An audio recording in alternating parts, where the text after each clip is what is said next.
هو إيه اللي جايب عبد الحليم حافظ في الصورة دي؟ لو هتعودوا بالزمن شوية هتفتكروا إن الفيلم ده اسمه للرجال فقط.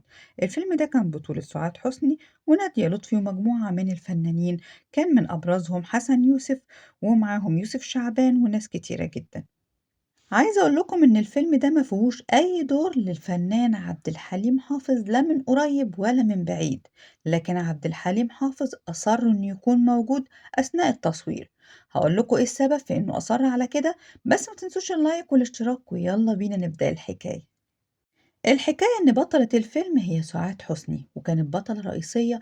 الفيلم ده كان بيتصور في راس غارب، يعني بعيد جدا عن القاهرة. عبد الحليم حافظ خد بعضه وراح رايح راس غارب عشان يكون واقف على التصوير، ولأنه كان بيحب سعاد حسني جدا، ويقال في هذا الوقت إن هما كانوا متزوجين، وكان شديد الغيرة على سعاد حسني، فكان بيتابعها لحظة بلحظة في كل مكان بتروحه، كان بيروح وراه. وأظن ده واضح من الصورة، وإنه هو حاطط إيده على كتف سعاد حسني والإيد التانية على نادية لطفي كنوع من التمويه، لأنهم ما كانوش أعلنوا إن هم متزوجين.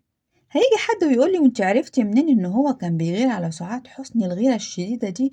عاوزة اقول لكم ان مفيد فوزي وفي احد لقاءاته او في كذا لقاء من لقاءاته، فكان دايما بيصرح هذا التصريح ان عبد الحليم حافظ كان شديد الغيرة على سعاد حسني، وكان بيحبها حب جنون.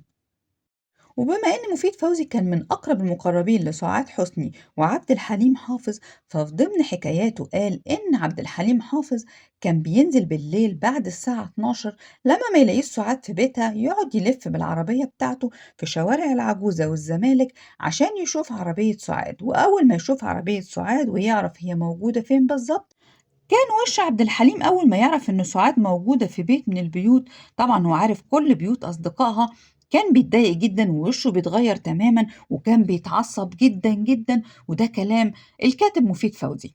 الحقيقة إن كان في مشاكل كتيرة جدا ما بين عبد الحليم حافظ وسعاد حسني، وده كان بسبب سهرات سعاد الليلية، واللي كان بيرفضها عبد الحليم رفض قاطع جدا، لكن سعاد كانت بترمي بكلامه أغلب الوقت عرض الحائط.